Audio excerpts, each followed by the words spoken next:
Les pharisiens et quelques scribes étaient venus de Jérusalem.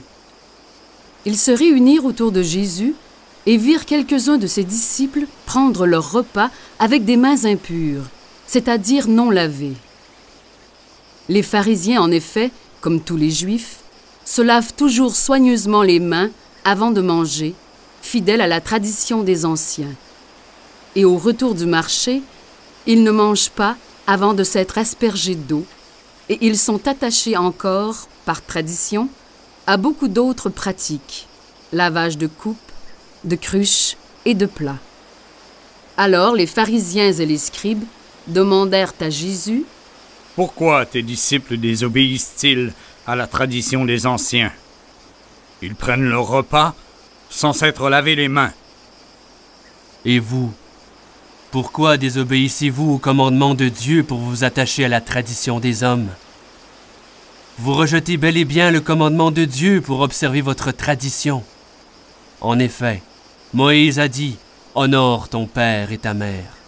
Et encore, celui qui maudit son père ou sa mère sera mis à mort.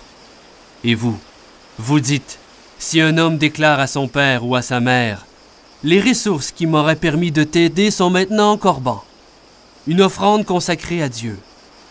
Dans ce cas, vous l'autorisez à ne plus rien faire pour son père ou sa mère, et vous annulez ainsi la parole de Dieu, au nom de la tradition que vous transmettez, et vous faites beaucoup de choses du même genre. Esprit faux, hypocrite. Isaïe a fait une bonne prophétie sur vous dans ce passage de l'Écriture. Ce peuple m'honore des lèvres, mais son cœur est loin de moi. Il est inutile le culte qu'ils me rendent.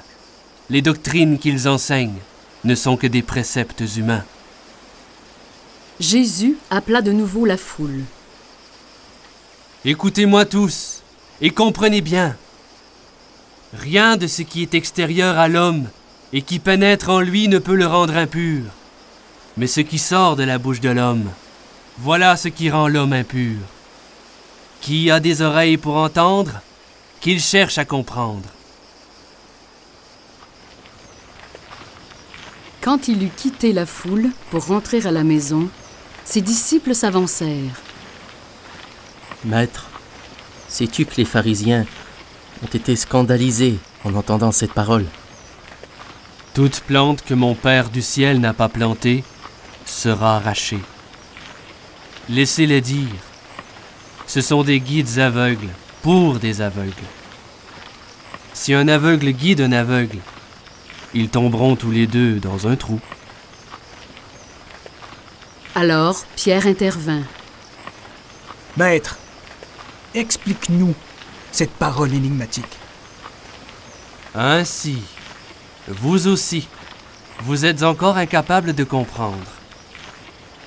Ne voyez-vous pas que tout ce qui entre dans l'homme, en venant du dehors, ne peut pas le rendre impur, parce que cela n'entre pas dans son cœur, mais dans son ventre, pour être éliminé, tandis que ce qui sort de la bouche provient du cœur, et c'est cela qui rend l'homme impur.